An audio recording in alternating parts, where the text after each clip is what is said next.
नमस्कार दोस्तों। स्वागत है आप सभी का एक बार फिर से हमारे YouTube चैनल पर। और आज जो पेपर हुआ था अपना आरपीएससी का संस्कृत डिपार्टमेंट का, क्योंकि हम पेपर फर्स्ट के लिए आपको प्रिपरेशन करवा रहे हैं। अभी हिस्ट्री ही अपना अभी चालू हुआ था, ठीक है। तो मैंने सोचा कि क्यों ना हिस्ट्री के सारे प्रश्नों को कंपाइलेशन इस पेपर फर्स्ट में जो भी आज के पेपर में आया है उसका सोल्यूशन अपन करवा लेते हैं, ठीक है।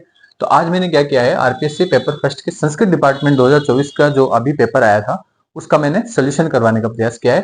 क्योंकि मैंने जल्दबाजी में अभी जस्ट पेपर आया ही था मेरे पास और मैंने जो जो प्रश्न देखे तो लगभग हिस्ट्री के सारे प्रश्न कवर कर लिए। और मेरा अनुमान था कि 10 से 12 प्रश्न आपके शायद इतिहास के आते हैं, लेकिन काफी ठीक ठाक प्रश्न इस बार आए हैं, आपको एग्जाम में दिखेंगे, है ना। लगभग 5 क्वेश्चन इंडियन हिस्ट्री से आए हैं, 2 क्वेश्चन आपके कल्चर से आए हैं और 7 क्वेश्चन आपके लगभग 14 क्वेश्चन या 15 क्वेश्चन के आसपास जो है। अभी हो सकता है एक आध क्वेश्चन छूट रहा हो मेरा, बिकॉज मैंने अभी क्या है, अभी मेरे को इतना ज्यादा टाइम नहीं मिल पाया था। मेरे को फटाफट से जो है रिकॉर्ड कर देता हूँ। कुछ बच्चे जो है अभी पेपर दे के आए होंगे तो उनको भी ये सोल्यूशन मिल जाएगा, ठीक है। तो इस चक्कर में मैंने अभी इसका सोल्यूशन तैयार किया है, तो आप देख लीजिए। इसमें जो है अपन इंडियन हिस्ट्री, राजस्थान कल्चर और राजस्थान हिस्ट्री 3 पोर्शन अभी अपन ने चालू किया था, ठीक है। तो लगभग अगर 75 क्वेश्चनों में से 15 क्वेश्चन यहाँ से आ रहे हैं ना, दैट मीन्स कि हिस्ट्री वाला जो सेक्शन है ना वो आपके बहुत महत्वपूर्ण रोल प्ले करेगा पेपर फर्स्ट के लिए, ठीक है। तो ये आपके लिए बहुत महत्वपूर्ण हो जाता है। तो आज अपन सोल्यूशन करवाते हैं आरपीएससी पेपर फर्स्ट के संस्कृत डिपार्टमेंट का पेपर, ठीक है। चलो, इंडियन हिस्ट्री से ये 5 क्वेश्चन आए हैं। तो मेरे पास बिकॉज अभी तक उतनी तकनीकी अपने पास वो आई नहीं है, तो इस वजह से क्या है, अपन बोर्ड पे क्वेश्चन लिख दिए और उसका सीधा आंसर लिख दिया मैंने, है ना। तो आपको जब समझाने की बारी आएगी, जब अपन सिलेबस पढ़ेंगे तो अपन सारी चीजें वो चीजें समझाते हुए चलेंगे। अपन अभी राजस्थान हिस्ट्री पढ़ रहे थे, तो राजस्थान हिस्ट्री में तो लगभग सारे क्वेश्चन वही आए हैं जो अपन ने पढ़ा है, ठीक है। और राजस्थान हिस्ट्री से वैसे क्वेश्चन इतने मुश्किल भी नहीं है, सारे क्वेश्चन आसान क्वेश्चन आए हैं ना। तो अपन देखते हैं पहले इंडियन हिस्ट्री में। तो इंडियन हिस्ट्री में एक क्वेश्चन आया था कि जहांगीर का महल कहाँ स्थित है। तो जहांगीर के महल पर का क्वेश्चन आया है तो वो आगरा दुर्ग में स्थित आएगा। उसका तो आंसर जो भी आगरा दुर्ग में आपका ऑप्शन है, तो आपने सही कर दिया होगा। आगरा दुर्ग बहुत आसान प्रश्न है, जहांगीर का महल आगरा दुर्ग में स्थित है, ठीक है। फिर एक क्वेश्चन और आया होगा, ये थोड़ा ट्रिकी क्वेश्चन है इंडियन हिस्ट्री का, बहुत अच्छा क्वेश्चन है कि जो हिंदुस्तान समाजवादी प्रजातंत्र संघ है, जिसको अपन हिंदुस्तान सोशलिस्ट रिपब्लिकन एसोसिएशन कहते हैं, है ना, एचएसआरए, जिसकी स्थापना हुई थी 1928 में, ठीक है। तो एचएसआरए से पहले एक और संगठन चल रहा था जिसको बोलते हैं हिंदुस्तान रिपब्लिक एसोसिएशन, ठीक है। तो उसको एचआरए बोलते हैं, है ना। तो एचएसआरए में जो है, जिसको अपन 1928 में जिसकी स्थापना हुई थी, तो कौन सी इन 4 में से इवेंट जो है इस एचएसआरए द्वारा नहीं करवाई गई थी। तो इसमें ये था कि काकोरी कांड था ऑप्शन में, एक अपने केंद्रीय व्यवस्थापिका में बम था, इरविन की रेलगाड़ी में बम का प्रयास और सैंडर्स की हत्या, ये 4 इवेंट थे, ठीक है। अब देखिए आप, इस संगठन की स्थापना 1928 में हो रही है, ठीक है। तो सांड और काकोरी कांड अपना 1925 में हो जाता है। तो काकोरी कांड जो है ना, वो इससे पूर्व की घटना है, तो वो एचआरए द्वारा करवाई जाती है ना। इसमें भगत सिंह वगैरह सब शामिल थे, लेकिन एचआरए करता है, एचएसआरए नहीं करता है। तो ये बात ध्यान रख लेना। तो इसमें जो आंसर आएगा वो काकोरी कांड आएगा 1925 वाला। बाकी केंद्रीय व्यवस्थापिका में 1929 में बिल्कुल इन्होंने बम डलवाया था, और इरविन वाली जो रेलगाड़ी उसमें भी बम का प्रयास एचएसआरए द्वारा किया गया था, और सैंडर्स की हत्या का प्रयास 1928 में एचएसआरए करेगा। तो ये चारों जो है, इसमें काकोरी कांड को आप एलिमिनेट कर सकते थे, क्योंकि ये इससे पहले की घटना है ना, इसकी स्थापना के पहले की घटना है।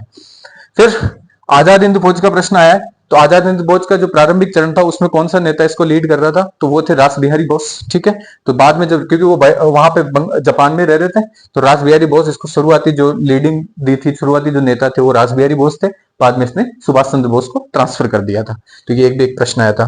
फिर निम्न में से कौन सी गुप्तकालीन रचना है, ठीक है। तो उसमें 4-5 रचना दे रखी थी, है ना।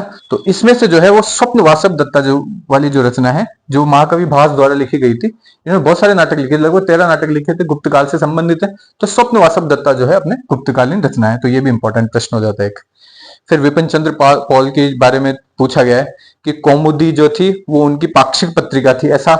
तो इसके बारे में जो है, मैंने जो कौमुदी की अपने विपिन चंद्र पाल के बारे में सारी चीजें देखी है, तो उसमें कौमुदी कहीं पे भी नहीं आ रहा था। उन्होंने बंगाल में बहुत सारी और भी रचनाएं लिखी है, वंदे मातरम है उनका समाचार पत्र, साप्ताहिक समाचार पत्र, लेकिन कौमुदी नाम से कोई नहीं आ रहा था। और मुझे लगता है ये संवाद कौमुदी जो राजा राम मोहन राय द्वारा चलाई गई थी बंगाल में, तो उसकी बात करें, वो भी पाक्षिक पत्रिका थी, है ना। तो शायद मुझे पर्सनली ऐसा लग रहा है कि कौमुदी पत्रिका वो होनी चाहिए, है ना। तो ये आप इसको गलत कर देना, और केवल बी सही है जी, क्योंकि लाहौर में ट्रिब्यून का संपादन किया है इन्होंने काफी लंबे समय तक। तो विपिन चंद्र पॉल ने लाहौर के ट्रिब्यून का संपादक किया है। तो ये भी महत्वपूर्ण प्रश्न हो जाता है। इंडियन हिस्ट्री से यही थे 5 प्रश्न। और राजस्थान कल्चर का एक प्रश्न, दो प्रश्न आए थे कि लोक देवी देवताओं में आपको कौन सा ठीक लगता है, कौन सा ठीक नहीं लगता है। तो ये बात ऐसे उसने पूछा गया था उसमें। ठीक है, तो उसमें एक स्टेटमेंट ये दे रखा था कि जो लोक देवी देवता है उन पर विश्वास के आधार पर भक्त जो है इनके पास पहुंच सकते थे, आज भी पहुंच सकते हैं। विश्वास के आधार पर आप लोक देवी देवताओं में विश्वास रखते हैं तो आप बिल्कुल विश्वास के आधार पर आप अपने लोक देवी देवताओं के पास पहुंच सकते हैं, बिल्कुल पहुंच सकते हैं। फिर दैनिक जीवन की सामान्य समस्याओं में हस्तक्षेप करने में ये समर्थ है। बिल्कुल, लोक देवी देवता आप अपने आसपास के एरिया में भी देखते होंगे, आसपास के गांव में जो लोग बहुत ज्यादा लोक देवी देवताओं पर विश्वास करते हैं, है ना, तो वो अपनी छोटी छोटी समस्याओं से, जैसे गाय बीमार हो गई तो अपने देवनारायण जी के पास चले जाते हैं। ठीक है, किसी को सांप ने काट लिया तो किसी कोई तेजा जी के पास जा रहा है। ठीक है, तो इस तरीके से जो अपनी जो सामान्य जीवन की समस्या है उनमें लोक देवताओं का हस्तक्षेप बिल्कुल रहता है। ठीक है, गांव में बहुत कॉमन है। ठीक, और एक ये है कि जो ये व्यक्तिगत मुक्ति की प्रेरणा अपने को नहीं देते हैं, ऐसा स्टेटमेंट दिया हुआ है इन्होंने।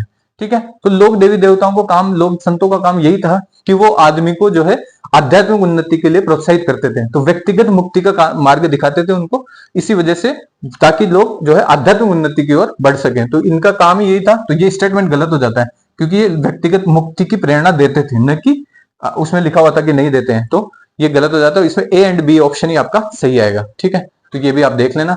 एक मतीराम, मतीराम हिंदी साहित्य के बहुत बड़े अपने साहित्यकार हुए हैं, बहुत बड़े, बहुत बड़ा नाम है इनका, है ना। तो इन्होंने रसराज नाम की एक साहित्यिक इनकी कृति है, जो बूंदी में लिखी गई थी ये साहित्यिक कृति। तो ये पूछा है कि जो इसकी विषय वस्तु है उसके आधार पर चित्रण कहाँ पे हुआ था। तो किस चित्रशैली में इसके विषय वस्तु पर चित्रण हुआ था, वो था जोधपुर। ठीक है, ये कृति अवश्य रसराज वाली बूंदी के उस समय पे लिखी गई थी, लेकिन जो है ये जोधपुर के वहां पे जो है इसका चित्रण हुआ है। ठीक है, चित्र निर्माण का कार्य जोधपुर में हुआ है, तो ये भी ध्यान रख लेना। फिर राजस्थान हिस्ट्री वाला जो पोर्शन है उसमें देखते हैं कि जेंटलमैन्स एग्रीमेंट वाला प्रश्न आया है ना। तो अपन जब प्रजामंडल पढ़ेंगे तो उसमें अच्छे से डिस्कस कर लेंगे। तो ये अभी के लिए ध्यान रख लेना कि इसमें आएगा मिर्जा इस्माइल और हीरालाल शास्त्री। ठीक है, तो जयपुर का अपना जो प्रजामंडल था उसके हीरालाल शास्त्री अध्यक्ष थे उस समय, और जो मिर्जा इस्माइल थे वो प्राइम मिनिस्टर थे अपने जयपुर रियासत के उस समय के, है ना, दीवान थे। ठीक है, तो ये दोनों के बीच में जो है ये समझौता होता है, तो ये भी ध्यान रखना एक। और सांगा की छतरी, अच्छा, मैं कल आपको सांगा पढ़ाया था मैंने 2-3 दिन पहले, तो सांगा की छतरी में शायद बताना भूल गया था। ठीक है, जबकि मेरे नोट्स में जब मैंने मेंशन करा था तो उसमें वो थी सांगा की छतरी। तो सांगा की छतरी अपने मांडलगढ़ में है ना। बसवा लिखाया था मैंने दौसा वाला, कि बसवा में जो है उनके अपन ने उपचार करवाने के लिए वो लेके चले गए थे बसवा तक, और बाद में जो है मांडलगढ़ जो भीलवाड़ा वाला एरिया होता है वहां पे उसकी उनकी छतरी बनाई जाती है। तो ये वेरी इंपॉर्टेंट है, बसवा वाला क्षेत्र भी इंपॉर्टेंट है, और ये सांगा की छतरी कहाँ पे है, मांडलगढ़ में, ये भी इंपॉर्टेंट है। फिर कानड़ देव का मुख्यमंत्री या सेनापति जेता देवड़ा होता है। ठीक है, तो ये भी एक प्रश्न बनता है वहां से। तो जेता देवड़ा के बारे में भी अपन ने डिस्कशन किया था, तो ये भी एक क्वेश्चन बनता है। फिर रोहिल्लादि किसकी उपाधि थी, तो ये अपन ने देखा था कि गुर्जर प्रतिहारों की अपन जब पढ़ रहा था पूरा, है ना, मंडोर के प्रतिहार, तो उसमें हरिश्चंद्र को अपन ने रोहिल्लादि की उपाधि भी इसको प्राप्त थी। इनकी 2 रानियों के बारे में चर्चा की थी, भद्रा से 4 पुत्र पैदा हुए, तो सारी बातें अपन ने उसमें की थी, है ना। फिर नीलरत्न बनर्जी, नीलरत्न बनर्जी बेराट सभ्यता से संबंधित है। ठीक है, ये भी अपन ने देखा था कि कैलाशनाथ दीक्षित जो थे उनके साथ 1962-63 में बेराट का वापस व्यापक तौर पर उत्खनन करते हैं कौन, नीलरत्न बनर्जी। ठीक है, फिर 1857 क्रांति में शिवनाथ सिंह जी का क्या योगदान था। जब 1857 क्रांति पढ़ेंगे तो आराम से और समझेंगे डिटेल में कि शिवनाथ सिंह जी जो थे वो आसोपा के ठाकुर थे। ऐसा प्रश्न इन्होंने पूछा है कि शिवनाथ जी कहाँ के जो ठाकुर थे, वो आसोपा के ठाकुर थे। ठीक है, तो ये आसोपा इसमें आंसर आएगा। तो आसोपा के ठाकुर शिवनाथ सिंह जी थे, है ना। फिर बड़लू का युद्ध वगैरह सब पढ़ेंगे, तो शिवनाथ सिंह जी का क्या रोल था वो सारी चीजें अपन देखेंगे बाद